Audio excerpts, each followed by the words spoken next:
Welcome back to Good Morning LaLa. We are so excited to have Tiffany Carter, who is a former NBC and CBS journalist. She knows the drill, and she is a business coach. Hi, honey. How are you?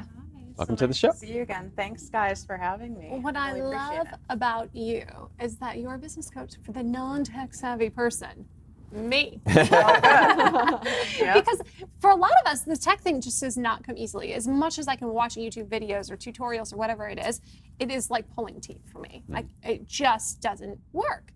Where do we even begin? And it is for most people, and a lot of people think like, oh, I'm this age, and that's why I don't know. You have to be, 20 years old in order to understand tech. It's just not true. There's so many platforms. I mean, you could have 10 different programs. I mean, think of all the things. There's Dropbox, there's YouTube, there's Facebook, there's Instagram. I could go on and on. It's overwhelming. It's too much. They constantly are changing. So I would give you like my top 2 tips for people who aren't tech savvy, or where I say tech gives you a rash. It gives me We're just talking about this on the break, literally. I mean, Yeah. it is. So I would say just focus on 3 platforms at a time. So you don't have to do all the things. It's not worth it. Thank you. Don't Yes. do all the things. And if something is really that intimidating to you, or any business owner, for example, like Facebook advertising is very, very complicated, that platform behind the scenes. I just happen to have done it since its inception, so it's not as intimidating to me. Get help. Ask someone for help. Don't try to figure it out on your own. It's exhausting. It's interesting though, when you're trying to run your business or your brand and be an entrepreneur, think like a businesswoman. Sometimes we get caught up in not wanting to ask for help because we think we should be able to do this all ourselves.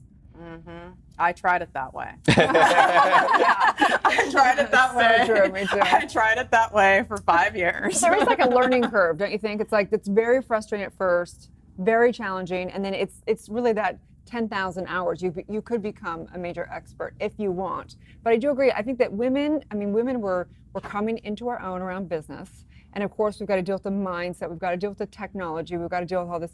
Do you deal with other things with your clients? Usually what is holding people back, like 99% of the time, is a mindset around money. And they're not even necessarily aware of it. It's a belief that they picked up from childhood. Maybe their dad always said, like, money doesn't grow on trees, or There's never enough money. right, or even when you go to the store as a kid with your parent and it's like, we can't afford that, we can't afford that. That gets programmed inside in our subconscious. We're not even aware of it. So I have to do that now before anything else. And I'm talking celebrities, multimillionaires, people who are worth 8 figures, people who are in debt. It's all of us have it. I had it. I had the same thing. The one I picked up from my mom, who's a hardcore entrepreneur, went to Harvard, was you have to kill yourself and give an arm and a leg in order to be successful. That was her line. So what do you think I did? Sleep. I'm going to sleep. Too much. Yeah, I almost. Yeah. But I mean, I caused myself health issues from working so much because that's what I was taught. And before that, you did NBC, CBS, all this stuff. We have a little bit of footage of your past life. I didn't even look at it. Let's take a look at it. Oh my gosh, look at you. So When you see that, Look at I think those are amazing early 2000 eyebrows. You had to get rid of all of them. Yeah, forget learning technology. Learning how to put your eyebrows, like painting them on, you got to have a PhD to do that, right? Oh my gosh, that's great. That's so funny. So amazing. No, I mean those were good times. It gave a great foundation for the work I do now, my communication skills. So tell us what's the big takeaway from you after doing all this you've seen and been around so many incredible situations, whatever. What's the takeaway for you? What would you tell women if in business and in life coming away from this? The biggest thing is low self-worth equals low net worth. It really comes down to our self-worth, and we might not even be aware of it. Everything from who our friendships are, from the jobs we accept, the behavior we accept and tolerate, whether we think we deserve, we're worthy of making money easily. That was mine I had to overcome. So it comes down to working on that self-worth. It's not maybe the sexiest answer. It's probably the hardest work I've ever done. But what happens after that is the gates they open up. how do you help people replace those limiting beliefs around money or around success or around abundance? You know, is there anything you would recommend that people start doing?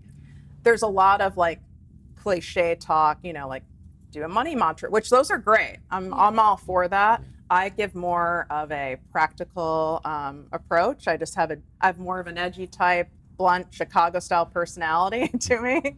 So what I would say is replace things with facts. Those are myths. So we do a lot of like questioning to get behind, you know, to uncover those buried beliefs, and we label them. They are not true.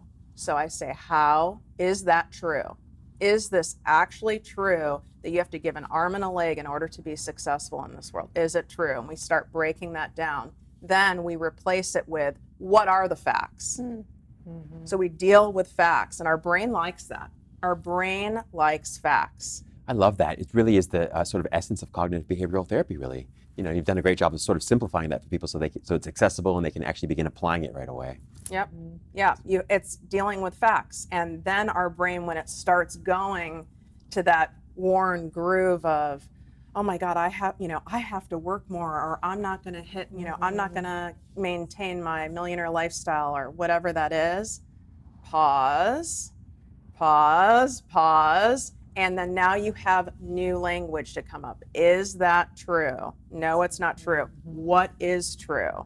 And isn't that why it's so important for like someone like you, for another woman to see you and go, oh, if she can do it, I can do it? Because I think there's people that are deeply into doing the subconscious work or the spiritual work. And there's some people who are like, that's a little woo-woo. Let me find the facts. And they can find examples. And you're a great example for people. So what would you say that what have you overcome so that you can like tell people, if I can do this, you can do this? What have you had to overcome that mindset, of course? What else? That'd be a really long show. It's like, honey, that's a long show. Let's go ahead and air that laundry. Yeah, but I think the wanna know Cliff your Notes make everyone really feel like it's accessible. That if there's something that they can relate to or take away from, because sometimes, a lot of times, when they see media personalities and people on camera, they think, oh well, you've had it figured out all along. Oh, so far from it. I'm open about my story for that very reason. I had to get to a point where I was comfortable, but I came from a very abusive childhood. But on the outside, my childhood looked amazing. It looked like almost Kardashian-like, so to speak. We were like the second wealthiest family in the neighborhood. Yeah, they're really functional. They're right. really functional. But on the outside, right? On the outside. So I had the nice clothes, I had the ballet classes, the whole thing. But I was being abused. And I was abused for many, many, many years, which is why I had no self-worth. And I covered it up with a lot of other things, which is what people do, not conscious of it. Naturally. I covered it up with extreme exercise, which is a form of an eating disorder. To that, when it goes to that point, workaholism, I'm talking 7 days, 12 hours a day, and relationship to relationship to relationship. Like, I was never without dating somebody because I couldn't be alone. God forbid I was alone with my thoughts. All that stuff would come up, right? Right. Who's got time for that? Who has time for it? And I tried my damnedest to not have to ever be still. And that's where the miracle is in the stillness. Thank you so much for sharing that. And I'm so sorry that you went through that. Thank you. And thank you for just being a light for what's possible for all of us. Yeah. Intense. I'm happy it happened. I know that might sound weird for people who've not maybe processed that, but I believe that it happened to me so that I can help other people and inspire other people and let them know, like, it's possible. It really is. It's possible to have the life you want, to have inner peace, and to have amazing self-worth. Like, I love myself. I really genuinely love myself. 5 years ago, I hated myself. But on the outside, you would have thought, this girl's so confident, she's on camera. Isn't it cool when you get to that place and you're like, yeah, I really do love myself. It sounds selfish, it sounds stupid, but you're like, oh yeah, even when I'm having a bad day, even when I'm not my best self, like, I still love myself. So cool, huh? It's the best, It's the best gift that I gave myself. When was the tipping point for that for you? And everyone has one. I call it, like the rock bottom, Yeah, as like the they inflection say. point. Yeah. I actually literally burned myself out and caused myself a physical problem where, without going into too much detail, my body wouldn't produce a key hormone that you need to sustain life. I burned out like my fight or flight response, so to speak, from all of my extreme exercise, extreme work. Everything was extreme with me. And I literally had no choice but to be still. And that's what God, universe did. It made me be still, because otherwise I wouldn't have done it. I would have kept running my whole life that way. So I was physically taken down, like couch bound, like I ran my company from my couch. So profound because it speaks to the intelligence of life, the universe, God, doesn't it? The higher intelligence that sort of led you back to a place where you could sort of discover these like infinite riches of peace and happiness and even abundance in your life. But it had to come through sort of illness and extremism. It had to. For me, and we can see many others where it had to. I'm so filled with self-will, and I wanted to avoid being still so much. Like I said, I would have kept going. It had to almost flatline me for me to so to speak, like see the light and thank God I'm not in charge. Yeah. So, so we talked a bit, because I was on your podcast as well, and you told me about how when you were a journalist that you would like cry coming home, like I just can't talk about the terrible things going on anymore. And what was that? You made a transition to say, I'm not doing this anymore. Tell us a little bit about that. I'm glad you asked that. A lot of people go, why would you have left, a TV job? I was at CBS at the time doing, one of the morning shows that lasts like 800 hours. It was like, Starts at like 2 a.m. It was like, exactly. 2 a.m. was like 4, far as I was actually like on set during 9/11 as well. So it wasn't exactly the most, positive time, but as we know, conventional news is filled with so much negativity. What we were taught and what is still taught in that market is if it bleeds, it leads. And I mean, it was so negative. And then when I would interview these crushing stories of horrible stories of, someone's daughter being gang raped, just these one after another. I've seen burned bodies on the freeway.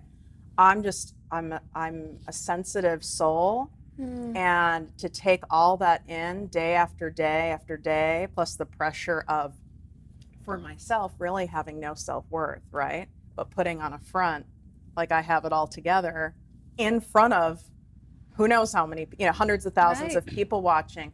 It was too much for me. I would cry. I would cry on my way home. It was too much. I mean, then we'd have like that conventional fluff story. Be like, oh, the frog that saved the cat's life. Right? And I always tried to get assigned that story. And it's like, it'd be like, why do you want that story? It's like not in the, as they say, the A block, Why do you want that story? Well, gosh, that's the nicest story. I want to share some good news. And that's what you guys are doing here. And so when I met this lovely woman, I was like, this has been needed for so long. Thank you. You guys have a dream job. Yes, we do. You do. We really do. I went to school for broadcast journalism, and that's what they always taught us: if it bleeds, it leads. And I graduated, and I knew I will never work a day in news. I can't do it. That doesn't speak to me. I want to have an opportunity, a platform for people like you to share their stories, but I just couldn't go down that path. I turned off news in 2008. It was so intense. It was so gnarly. Everyone was losing everything to their name, and I just thought, okay, I'm gonna decide. I'm gonna survive. I'm gonna focus on what I can create. And first thing, if I'm gonna do that, I gotta turn off the news. I haven't turned it back on since in 10 years. Good for you. I don't watch the news either, which is a lot of people find that strange, but it's so negative. Oh, well, the news will always find you anyway. That's fine. There's been a very interesting shift that I've noticed because, I've got this hour drive to work and I flip through the radio stations because I'm old school like that. And now there's a lot of hey, call in and tell us your happy news. And rock stations, on the pop stations. Hey, what are you celebrating today? Who can we call and say congratulations to? And I'm so excited because it does seem like there is a shift happening, is. at least here in Los Angeles. I see it, and you guys are a pivotal part of that, and I hope that that just continues. I don't really see what good comes out of focusing on all those negative stories, but I do know a lot of people get a charge out of it. There's an actual, a high off of, oh, can you believe that happened? And there's an accident here. And I was caught up in that when I was in the news business myself. Yeah. Yeah, I don't blame you. How can you not be? There's an adrenaline rush in that, and it's interesting. People have these conversations around it, but it really is an incredible opportunity for us to be here and to be here with you and to celebrate what's good in the world and what the difference you're making, and women empowering women in the time that we're in right now. So thank you for that. Yeah. Of course. So how can people work with you? What does that look like? So for people to work with me, I love working with people one-on-one and seeing that transformation. So they can just go to my Instagram, Project Me with Tiffany, listen to my podcast.